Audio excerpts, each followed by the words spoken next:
Well, good afternoon, everybody, and welcome to what is our first post-cab press conference of 2024. I trust you've all had a chance to have a bit of a break and refresh and recharge after what was a very busy end to the last year, and frankly, the start of this year will be no different. With me today is Deputy Prime Minister and Foreign Minister Winston Peters, and also Defence Minister Judith Collins.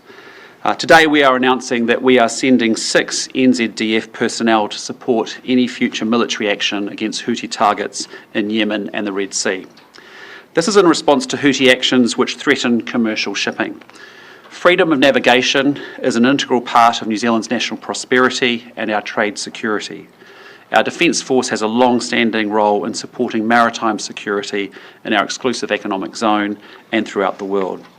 Secure shipping lanes are integral to our national interests, and nearly 15% of global trade flows through the Red Sea. The Houthi attacks are disrupting supply chains, they're driving costs higher for Kiwis and causing delays to shipments that now have to round the Cape of Good Hope. More than 2,000 ships have been diverted from the Red Sea, and it is also hurting exporters trying to get their goods to Europe and to the Middle East. The Houthi attacks are illegal, they're unacceptable, and they're profoundly destabilising, and we and our partners have made repeated calls for them to stop. The Houthi choose to defy those warnings, and indeed their attacks become even more indiscriminate. So it is a logical consequence that we join international partners in tackling this ongoing threat to security. More than 60 nations have been affected in at least 31 attacks by the Houthi on ships in recent months.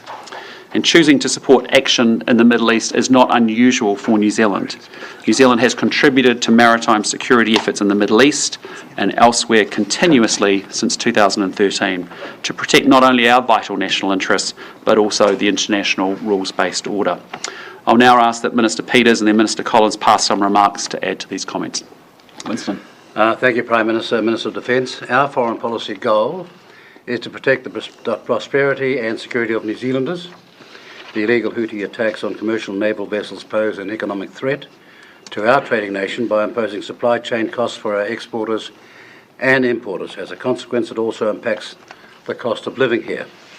But clearly there are consumers worldwide desperate for essential ship products, including foods and medicines. This piracy threatens the existence of hundreds of millions of innocent consumers worldwide. More broadly, Houthi attacks on the Red Sea shipping lanes defy the international rules-based order. The United Nations Security Council thinks so, and so does the New Zealand Government. Freedom of navigation is a principle that goes to the core of our national interests. Thus, support for maritime security in the Middle East is not new. We have been doing so continuously since 2013 with the same goals in mind: defending lives, de-escalating tensions and restoring stability to the Red Sea. Now back to you, Prime Minister. Thank you. Thank you, Prime Minister. Thank you, Minister of Foreign Affairs. This deployment shows the New Zealand Defence Force stepping up to defend our national interests and support our international partners. New Zealand's support for international law, peace and stability is perhaps even more important given we are a small country at the bottom of the world. Our isolation means any international or intentional disruption of global supply chains will directly impact the lives of New Zealanders by driving up prices. And it's not just about that, it's about doing the right thing by our international partners and playing our part. Our personnel will support coalition forces in carrying out precision attacks on identified military targets. They will be at operational headquarters in the wider Middle East region and elsewhere, but they will not go into Yemen. The New Zealand Defence Force team will hold a number of roles at operational headquarters, but, as I'm sure you all know, we cannot go into these specifics for security reasons. But what I can say is our New Zealand Defence Force personnel are immensely skilled. They signed up to defend New Zealand and they're trained to do it. They're ready to do our bit and I'm extremely proud of them. Thank you, Judith. With that, all three of us are here, happy to take questions around this issue, and then ministers will leave and then we'll take the normal order of questions. Are you able to give us a little bit more information? Granted, I know that there are security concerns. What exactly these 6 New Zealand Defence Force personnel will be doing? Minister Collins mentioned precision attacks. What exactly does this logistically mean? I'll let Judith talk to that a bit further. Right, well that requires It's obviously very much targeting based on intelligence information and other information of that nature. That's really all I can say on the matter. So will these personnel be intelligence personnel, or will they be combat personnel? They'll be there to provide the targeting and the precision targeting.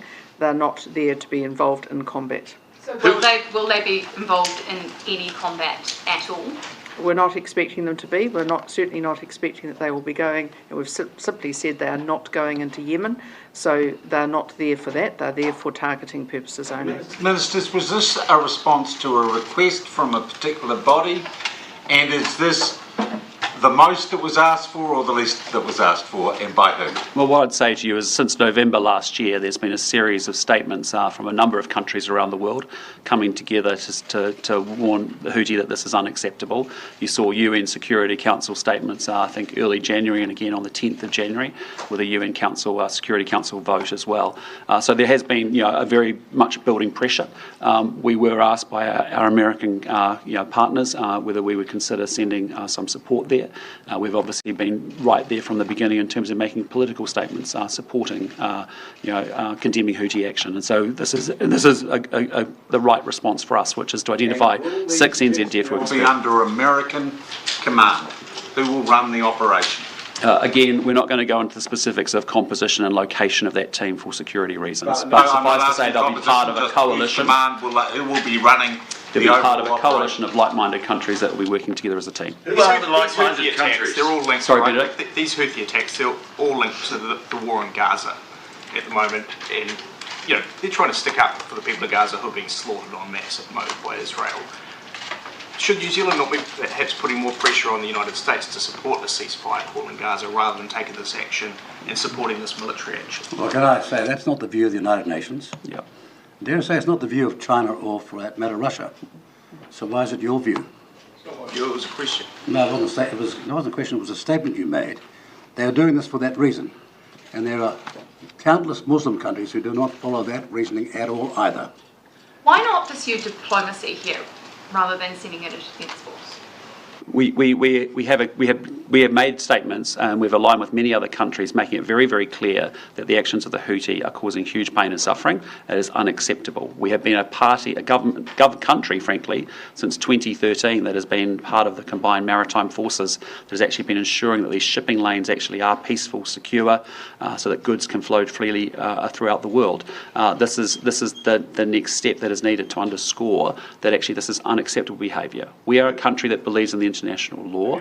We believe in actually upholding the freedom of navigation. Those are values and principles that are important to us as a small trading nation. American media are saying that the White House is bidding in for a long and sustained campaign against the Houthis. The first strikes haven't deterred further strikes.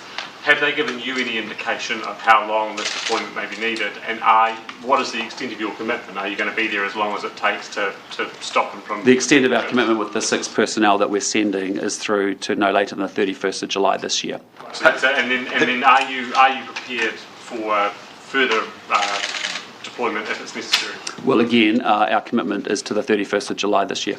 Who are the other like-minded partners that are joining us on this? And why aren't all the like-minded partners that signed the original statement about the Houthis offering to help now? I'm referring to countries like Singapore.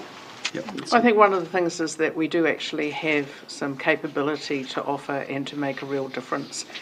We do have people who are able to commit, but also to, as I say, add value. And we're not responsible for what other parties do, other countries, but what we can say is that we understand how, in the best interest of New Zealand and New Zealanders, this is the right thing to do. But who are the countries that we're joining with, and why aren't some of our closest friends being part of that agreement? Well, many of our closest friends are. I mean, there's Canada, UK, Australia. I mean, these are... Five Eyes operation. Well, No, it's not. That's incorrect. I mean, there was up to 44 countries that were condemning the actions of Houthi. There have been a number of subsequent statements that have been made by different coalitions of countries. What we are doing here is doing something that we're building on a long-standing commitment we've had since 2013 to ensure that there is peaceful security in those shipping lanes in the Middle East. First statement that first statement Sorry, you Ben. signed, the first statement you signed on to, I think, had 10 nations in support, including Australia. Back on the 12th, I think it was. Did that come from a request from either the US or UK? I'll let Winston talk to that. Well, in all these matters, there are discussions between governments and through Foreign Affairs and through the Defence Forces as well. And as to whether it came as a request or it came as a decision, having discussed the seriousness of the issue and the piracy involved, and also the hundreds of millions of people who are going to have their lives dramatically adversely affected, for the very worst, even to starvation, it was thought that some action should be taken in agreement with the view of the United Nations as well. And that's what we've done. Prime Minister, And sorry, we are also a country that stands up for our values, and our values here are about international law, about freedom of navigation, about making sure that there is a free flow of trade. Those are values that are important to us, and so for us, this is the logical step for us. Prime Minister, just a bit of a logistical one. Are personnel actually being deployed overseas, or is this a job that could be done from New Zealand? They're being deployed overseas. And as Prime Minister, how does that sit with you, deploying New Zealand Defence Force personnel overseas into a potentially a dangerous environment? Well, I think for myself and for our Cabinet colleagues, as we discussed it today, we understand the seriousness of what we're doing. But actually, we also are proud that actually we have a responsibility as a country that actually believes in values around international law, that we're actually doing the right thing here. And so we think we've got it right sized. We think we've got a proportionate response. We think that the personnel that we will send will add tremendous value and capability to the coalition.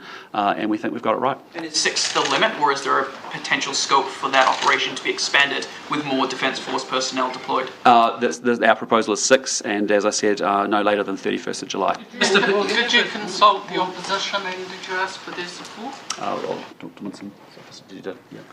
Yeah. No, we didn't consult the opposition in that context because it was a position that they had already evidenced themselves some time back on these matters and some of the statements they've made. And it being a limited engagement and one of, over the last 30 years, of 21 engagements such as this on a larger or smaller scale, we did not think it was required for us to do that. Mr. Vickers, you tweeted today about comments coming out of the Israeli government. How viable is a two-state solution, in your view, given that repeated commitment from Israel? Well, that's our position as a country, across different political parties over a long period of time, and of most other countries as well, and that's our view, and will go on being our view, and that's what we want the solution to be, and now. Can you clarify what language you found concerning from the Israelis? Peter? Can you clarify specifically what language you're calling concerning from the Israelis? Well, it was rather obvious in the Prime Minister's statement that he did not see the two-state solution being viable. It was the bluntness of that statement which caused us to repeat what we've viewed and said for a long, long time. Given New Zealand's position, are you interested in exploring or considering at all New Zealand recognising Palestine as a state and developing that policy? Australia's doing the like. I beg your pardon? Are you considering at all, or would you consider the government recognising Palestine as a state? Well, look, you can make those sorts of theoretical, hypothetical statements as a government or by way of a question. But the problem is here, there's got to be a consigned, internationally recognised land for them. That's what the two-state solution means. That's the position that successive governments have taken for decades in this country, and it's still the position of the New Zealand government today. There it is. There are borders. Sorry, where's the question come from? Just, there already are internationally recognized borders for what the state of Palestine, what land the state of Palestine would occupy, so why not recognize it as a state?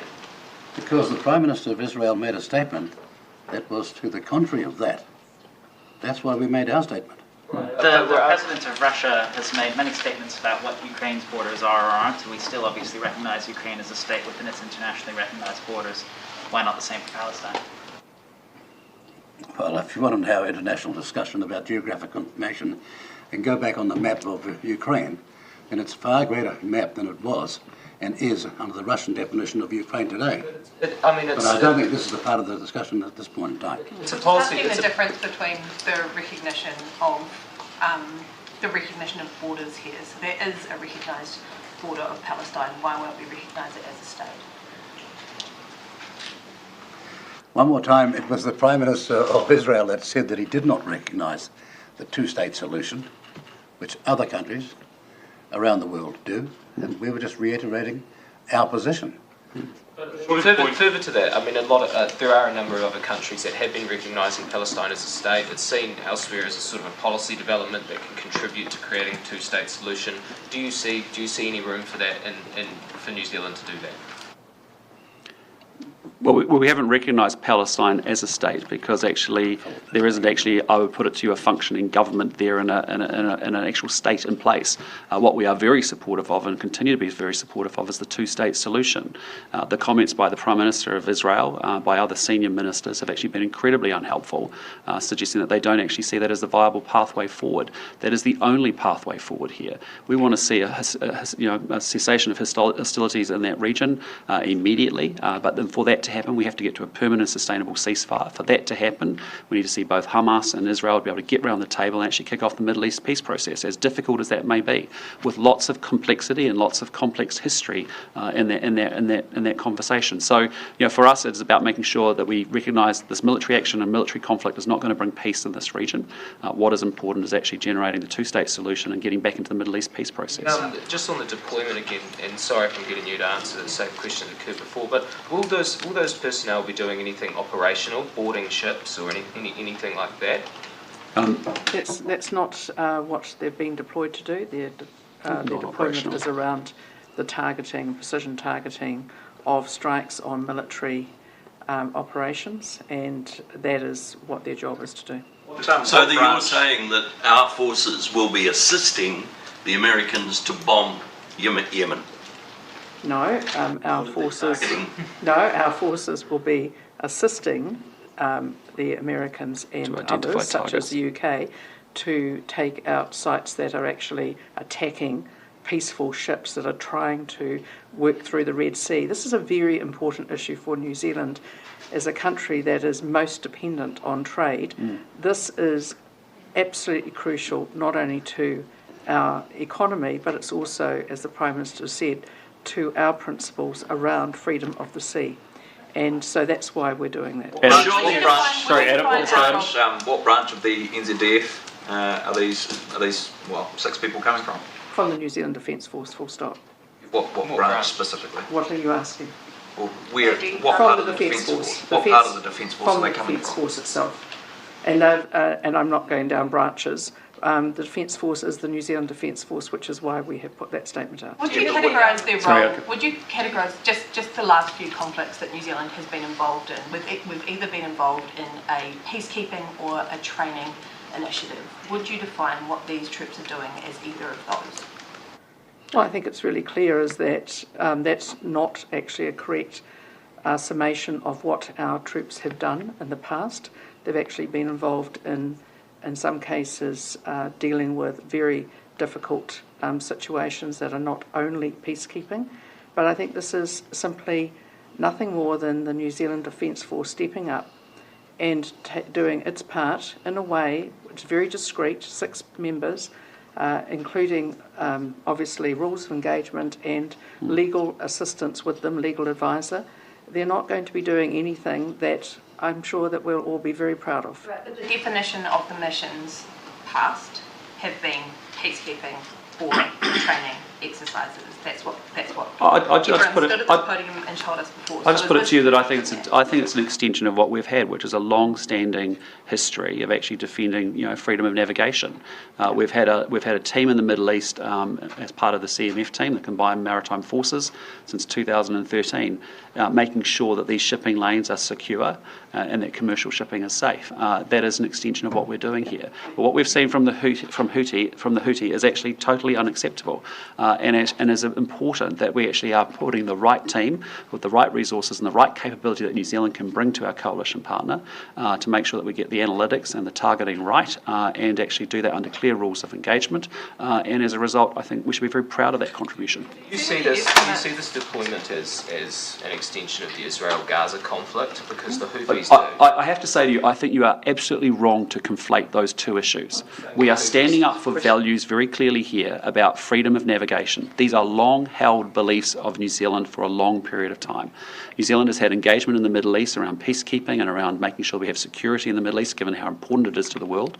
And that's what we're doing here. So this is about Houthis taking action indiscriminately on commercial ships that actually are impacting the world and going to cause a lot of pain and suffering around the world. And so we want to make sure that we can work with our coalition, like-minded partners, to stand up for the values that we believe very strongly in. And I think conflating the two issues is very unhelpful. Have you had official advice on the impact of pricing?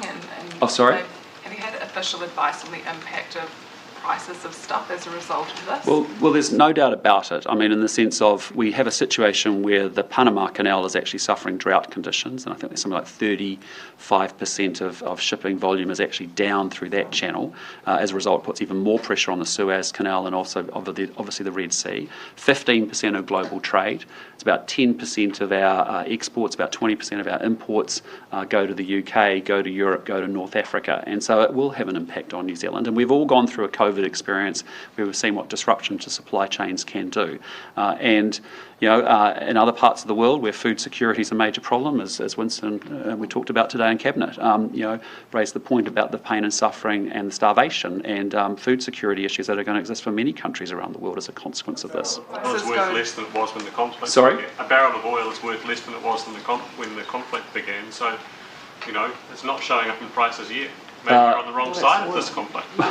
I would just put it to you that we know where this goes, and we know that when we already have a huge number of, I think 40% of shippers now are diverting away from the Red Sea and through the Suez.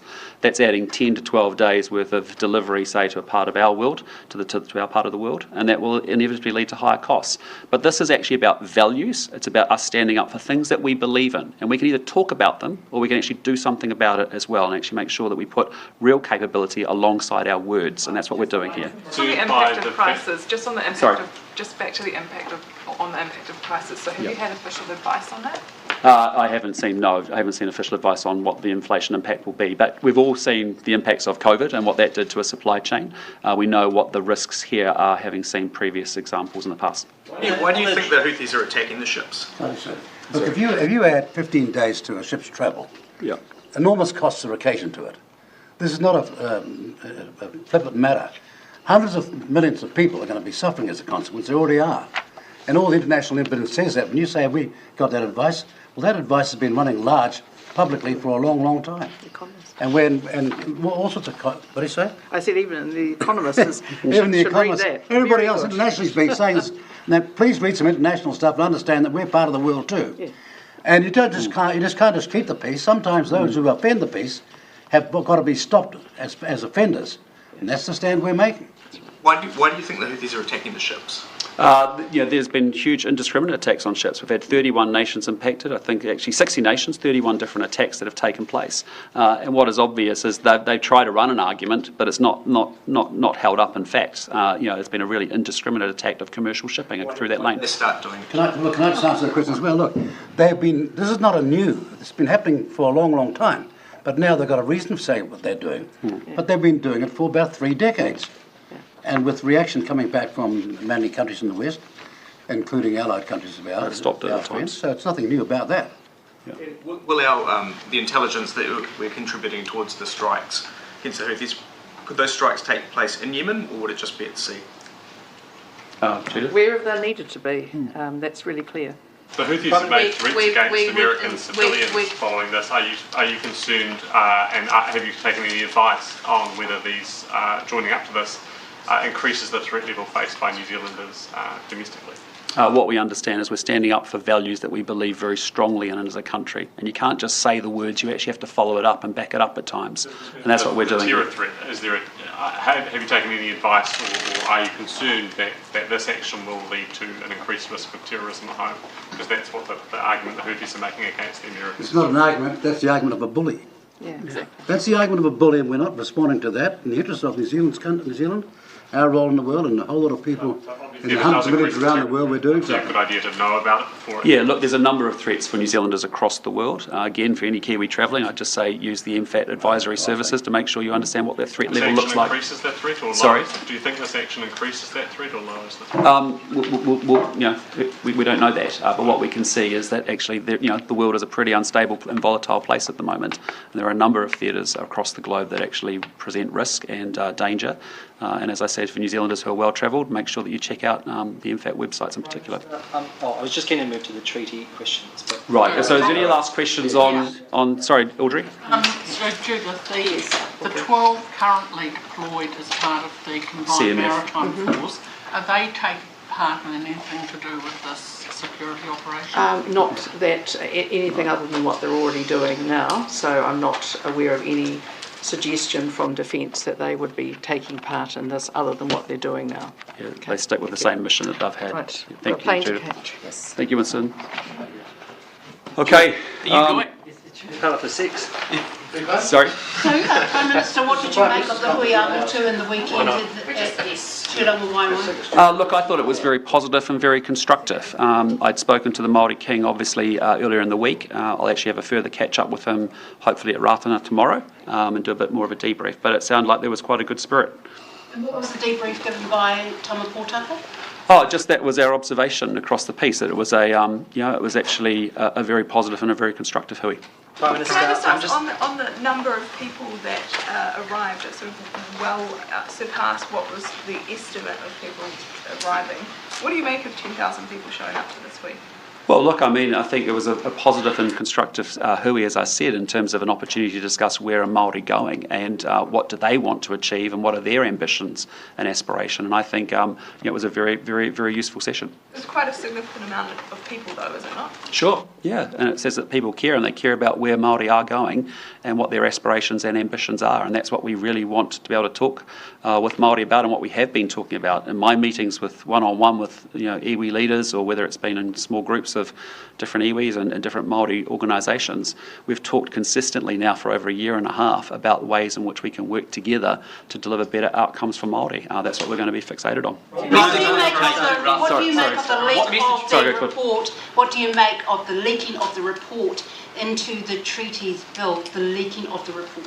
Well, it was an internal Ministry of Justice document to secure a legislative bid for a future piece of paper that would ultimately come to Cabinet, but no minister has been involved in that report. That's an internal Ministry of Justice issue. Prime Minister, can you absolutely rule out national voting for the Treaty Principles Bill after the first Select Committee?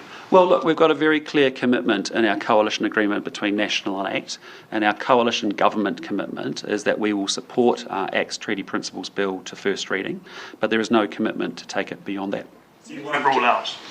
Well, there is no commitment to take it beyond that, and I'd just say as the national leader, our position has been well understood for a long period of time, and we have no intention or no commitment to support it beyond first reading. Can you be clear about that? Sorry? Can you be clear about that? No commitment or no intention, or rule it out? Well, what I'd just say to you is there are two parts to this. The first is that we live in an MMP environment and a coalition agreement has been formed.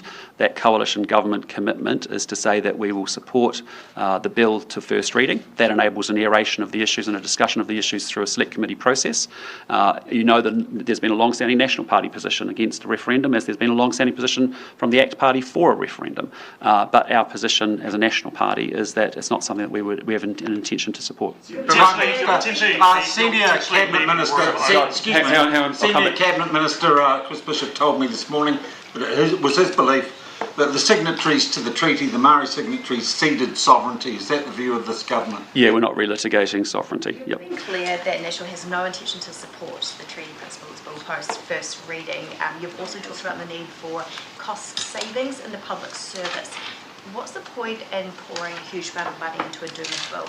Well, look, what I'd just say to you is that we live in an MMP environment in this country, and that requires us all to come together in coalition governments and make compromises. There's been a very long-standing position from the ACT Party and its supporters and members that it has wanted to advocate for a referendum on the treaty principles. And likewise, there's been a long-standing position from the National Party that we don't support a referendum. The reality is that we've come to a compromise to enable an aeration of those issues through select committee process, but there is no commitment to support it beyond that. That is a compromise from both sides as we form a coalition government. Are you comfortable with the amount of money being spent on it, and what is the reason that National doesn't want to take it, doesn't want to vote for it in second reading? Well, look, I mean, we talked about this last year, all of last year, which is that we think it is divisive and unhelpful. And what I'd say to you is that is our position, now speaking as a National Party leader. Equally, David Seymour as the ACT Party leader has a different position, and he's entitled to that. And what we have found between the two of us is a compromise to say, look, we will have an aeration of these issues in the context of a select committee, but there is no commitment to support it beyond that. The Party Māori have been throwing around words like white supremacy in terms of your government. What do you make of that sort of language? Well, I outright reject it, and I think it's entirely inappropriate. I think it's very offensive, and I think it's very divisive and very unhelpful. And I think what's even disappointing is when you see political party leaders picking up on those statements and actually running with them again this morning as well. Our job is we are here because we want to make sure all New Zealanders do well. I want to see Māori thriving in this country. I want to see non-Māori thriving in this country. And that has been the conversation that I've had with Māori leaders up and down this country for the last year and a half now, is that under the last 6 years, Māori went backwards. There's no way to describe it any other way. And we want Māori going forwards in this country, and we're confident we can do that with Just looking ahead to Ratana tomorrow, what is it that you hope to achieve? What's going to be your message when you speak? Well, my message will be actually sort of laying up where we're coming from as a government and how we want to work and partner with Māori to deliver improved outcomes for them. We want to see more Māori kids attending school regularly. We want to see more Māori kids doing well in school, being able to access higher paying jobs, be able to own more of their own homes. Those are the conversations that I've been involved with that I found very constructive. The review of all legislation for references to treaty principles with ultimately the intention of removing them, has that begun? No. What we're talking about there is just making sure that when there is reference to treaty principles, that it has an application to the legislation that is being proposed, so that it's clearer for everybody that actually what's the engagement needed, what's the consultation needed, what's the interest that exists that we must address in the legislation. So who will carry out that review and when will it begin? Well, it's not on our 100-day plan at this point in time, and we'll work that out in the coming months. Agreed with New Zealand First, and there's an Sorry? It was agreed with New Zealand First. Absolutely. And there's an intention to ultimately remove those references. No, to make sure that where there is relevancy for the treaty, that in a particular piece of legislation, that we're very clear about what that relevancy is and what that link is. Do you see that as a point of contention with Māori, with iwi as represented in the recent Hui, for example? Well, there was a lot of conversation about Māori ambition and aspiration going forward in this country, and of actually how do they get to do better in this country, and those are the things that we want to work together with them on. An outcome where we do away with treaty principles altogether? Again, our position's been very clear. We're going to support a treaty principles bill to select committee, and there's no commitment to go further. Can you just clarify? Sorry? That bill takes a particular view on the treaty principles. Does the National Party or does your government have any interest in changing the principles themselves? Well, there'll be an aeration of those issues through a select committee process. As I said to you, there's no commitment beyond that. The lead report had highlighted the risks to government now and in the long term. Sorry, can you say that again? The lead report highlighted the risks to government now and in the long term because of the bill, if the bill takes place. So will you be taking that on board, and one of the reasons why you're not going to support, or are you going to support, given... Well, just say to you, the document that you're referencing was an internal Ministry of Justice memo that was sent to other departments in order, as preparation for, as everybody across all government departments at the moment, we're getting together what we call our legislative bids. Everyone's making their case for what legislation they want to actually bring, and then how we sequence that over the course of our term of government. And so that's really what that was about. I wouldn't say that those comments are representative of any one of our cabinet ministers in the cabinet. No, it was advice from an official within the ministry on risks to government. Yes, and it was a legislative bid designed from Ministry of Justice to talk to other government departments in order to secure a bid for a Treaty Principles Bill to come as a proposal that Cabinet would accept and think about taking forward. Minister Seymour said it was possible that a exposure draft might be put out before the first debate of that Treaty Principles Bill. Would you support that?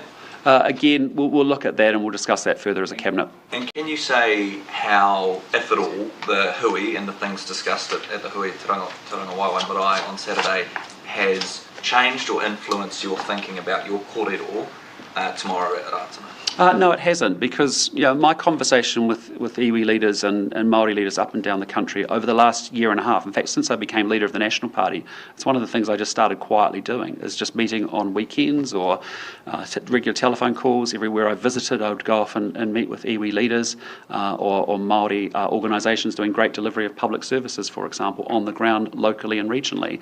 All of our conversation has been grounded in that we actually are a party where Māori have done well under national-led governments. That is our intention. We are very much ruthlessly focused on outcomes because we believe this country needs a turnaround and it's going in the wrong direction.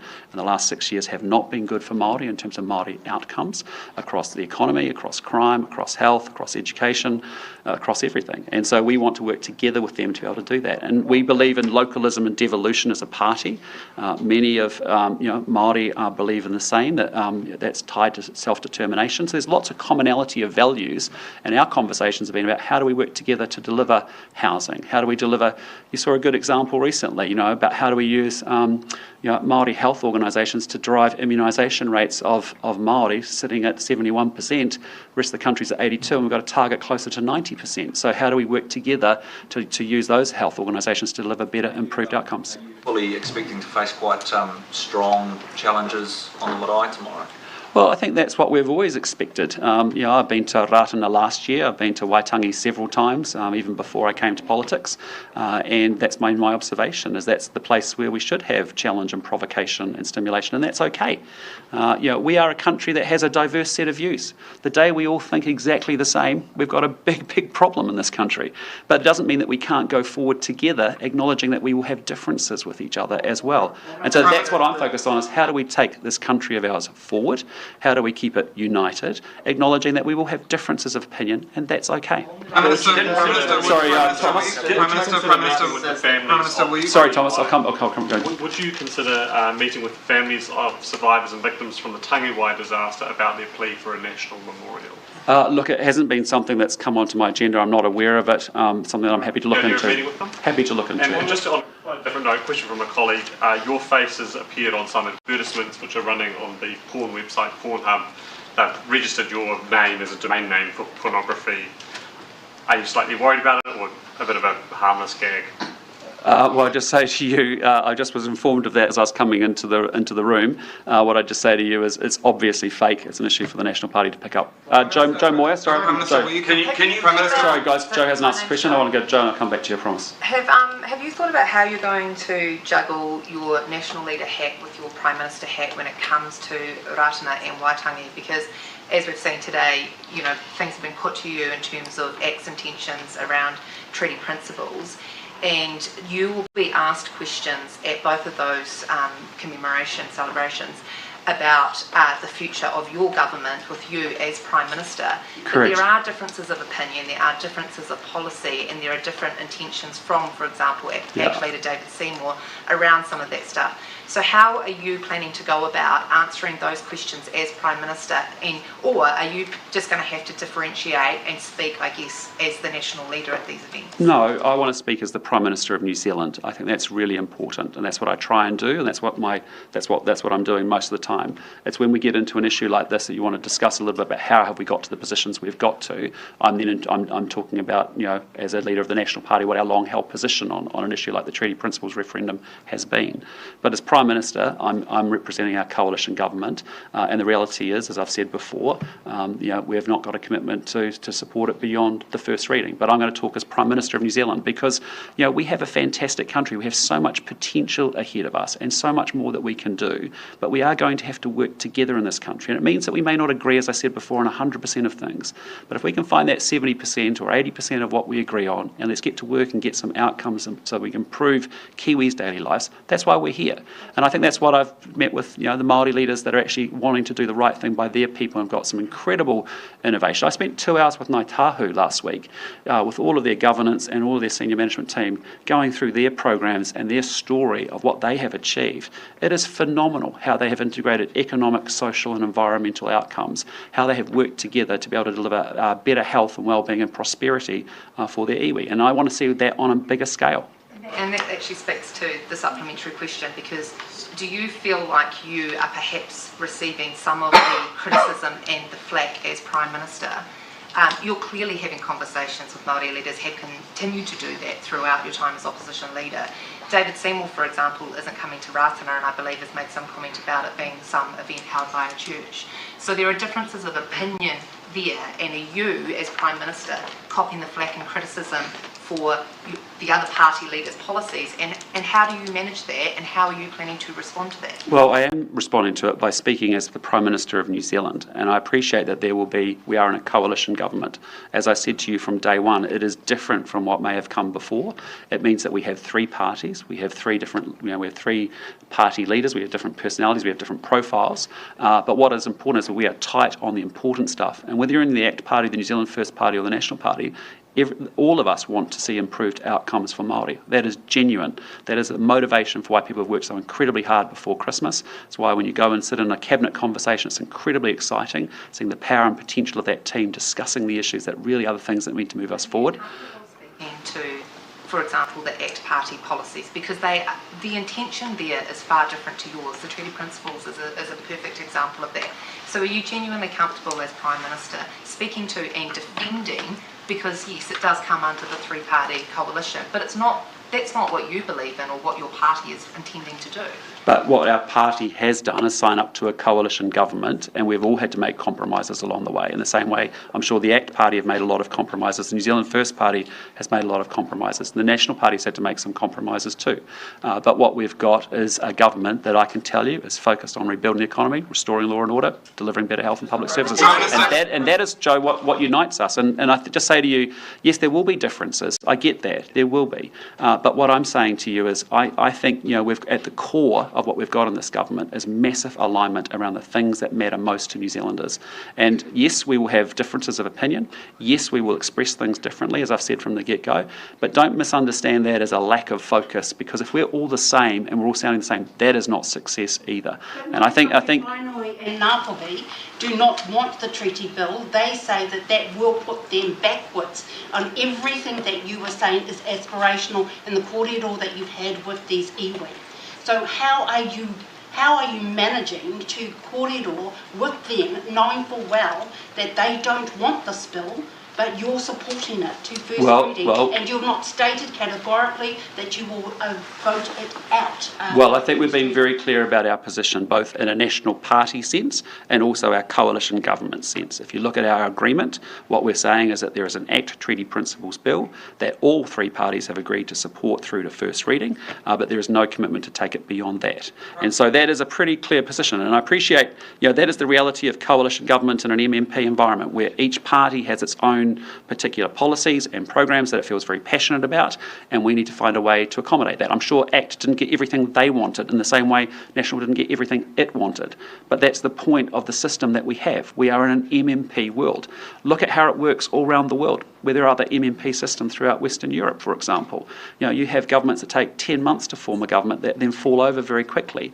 We've worked incredibly hard to give the country stability on the core things that matter. Yes, there will be differences of opinion. We'll find a way and a mechanism to manage that, but on the important and the core stuff, that's what we're focused on. Prime Minister, will you commit? Sorry, will you commit? This past the first reading, then why will you not state categorically to Māori and the rest of the nation? Well, we've said that there is no commitment or no intention to support beyond the first reading. I don't know how to be more clearer than that. Will you commit to keeping the special envoy to the Christchurch call?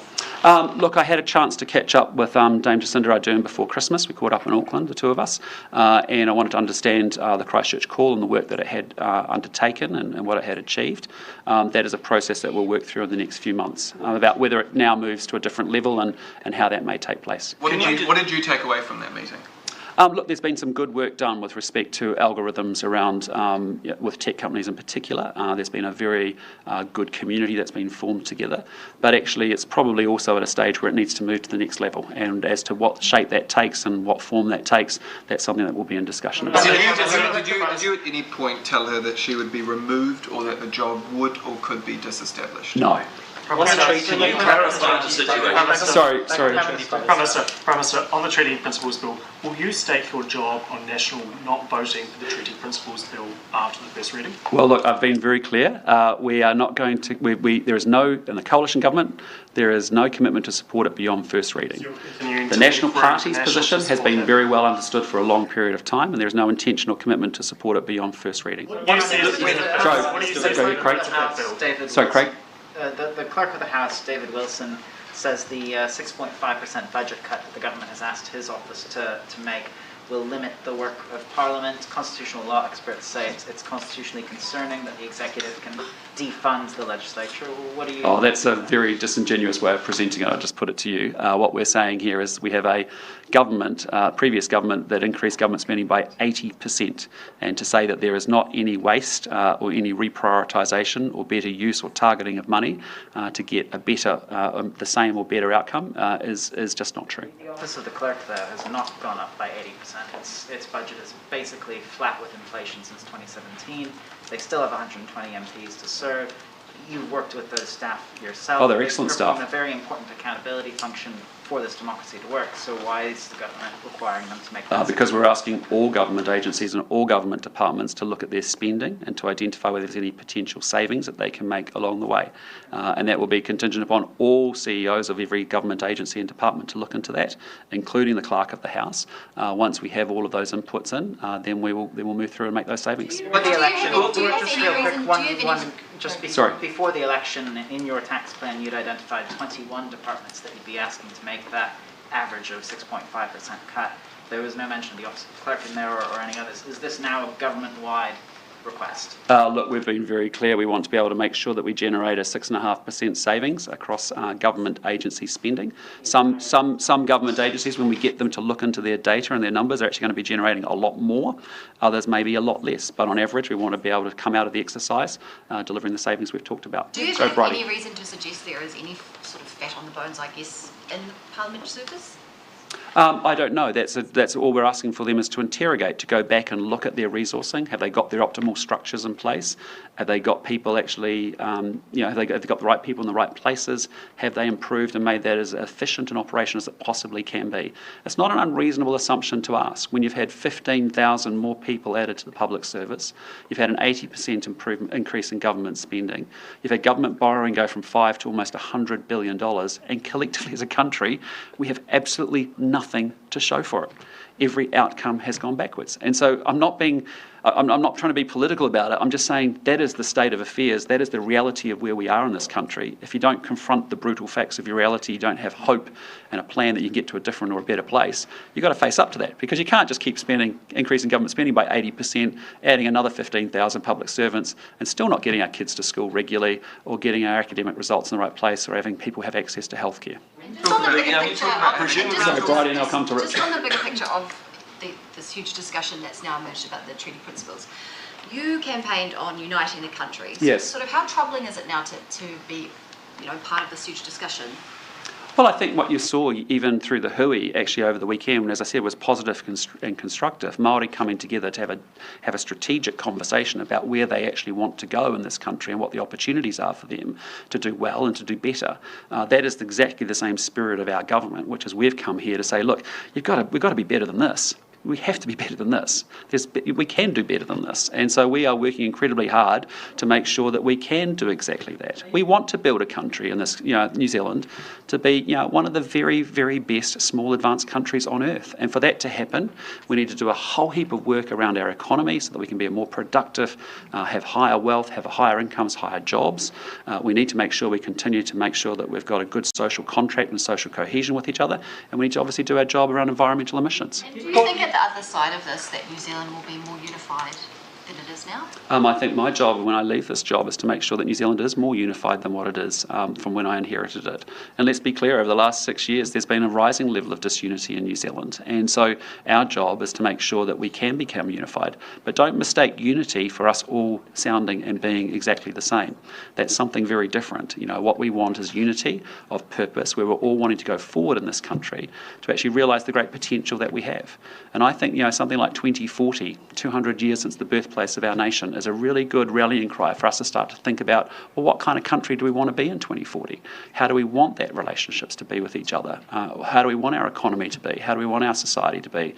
What do we want to be achieving in an environmental sense? So there's a lot of, that's exciting work, and that's what we've been enjoying getting into, and that's what we'll continue to do so, and we'll work with partners to do it. So just on confident you can shepherd this discussion through without things getting really harmful to New Zealand? Well, there will be strong voices on all sides of any debate that we have in this country. You've seen it already. We just had a conversation about public services. It's clear in Wellington here, there's many people that think, what we've got is fantastic. We've been doing swimmingly well, apparently, and delivering superbly well.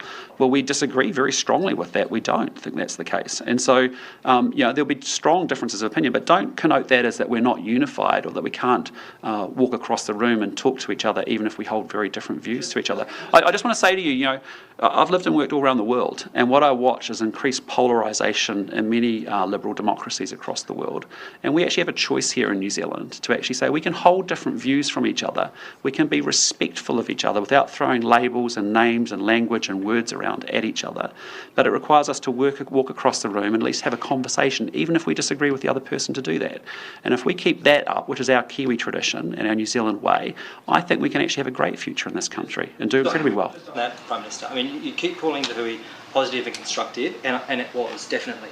But are you able to acknowledge that it was inspired by and mobilised because of your government and the policies that you're intending to put through? I disagree. I think it's also been a chance in my King's proclamation. No, in my conversations with Kingi Tuheitia, it's really an opportunity to come together as Māoridom and actually bring Māoridom together in a spirit of unity to align around what it is that they want, and for us to come together as a new government. It's an entirely appropriate time to say, okay, well, what do we need to do here? How do we solve a problem around Māori education? How do we solve a problem? Running it now on your terms, what they have said is that they are aghast at what this government is planning to do, particularly to the treaty. Can you not acknowledge that? I would just say to you, there were 5 breakout sessions over the course of the Hui. There was a range of topics discussed. One of them was around the treaty. I understand and hear the concerns around that, but I'm trying to be really clear about we are not changing the Treaty of New Zealand, Treaty of Waitangi. What I've said very clearly is we are not rewriting the Treaty of Waitangi. We are not unwinding treaty settlements. We're going to continue to honour them and make sure our obligations are fully held up. What we are saying is that we can work with the treaty, but it doesn't mean we're going to have co-governance of public services. It doesn't mean that we'll be undermining one person, one vote. We can continue to do that. So, my view very clearly is that, I hear the Hui conversation. I think it was very positive. It was very constructive. It's actually a good starting point for us to continue the dialogue to say, where are we going together and what are we going to do about it?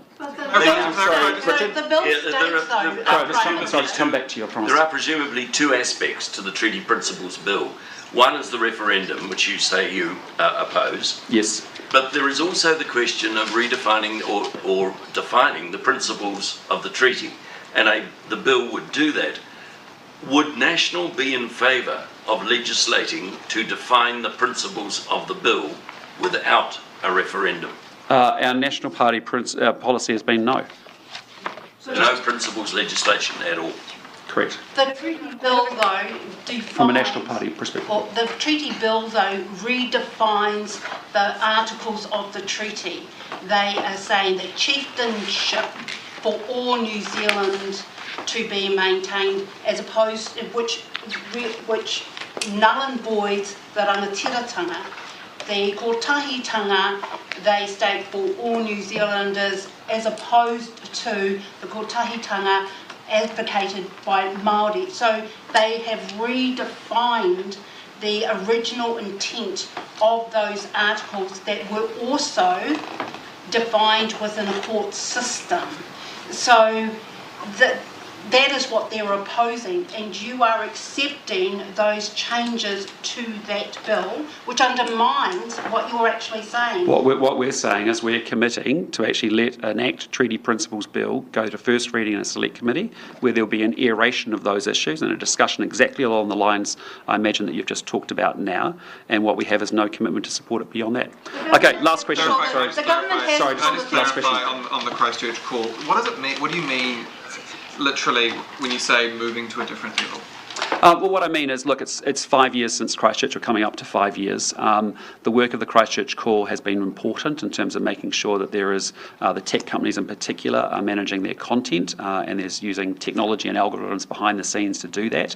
There's been some good success of actually stopping other events, but it's truly a global platform. And so the question for us is, like, well, where does it go to next? And so as a new government coming in, that's the questions that we're asking. And that started the conversation with Dame Jacinda the other day. Do you expect that future of the Christchurch Call from a New Zealand perspective, that looks like not having a special envoy and not having Dame Jacinda Ardern involved? Again, we'll have those conversations over the course of the next 6 months with her and with the team. Is that your time frame? So when do you expect to make a decision on her role as special envoy? Well, again, we didn't discuss that because, I asked her to carry on, and she was very happy to do so.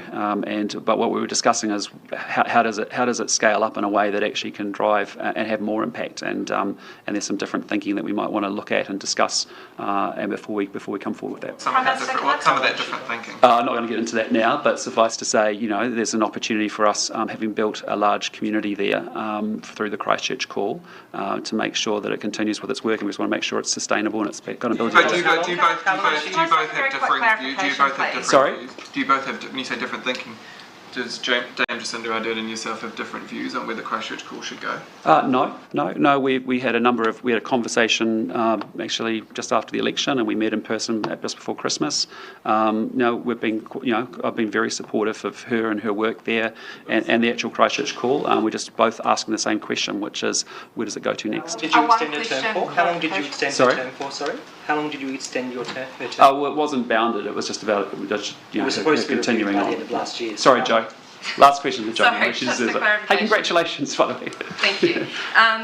You have said a lot today about the no commitment beyond the select committee process.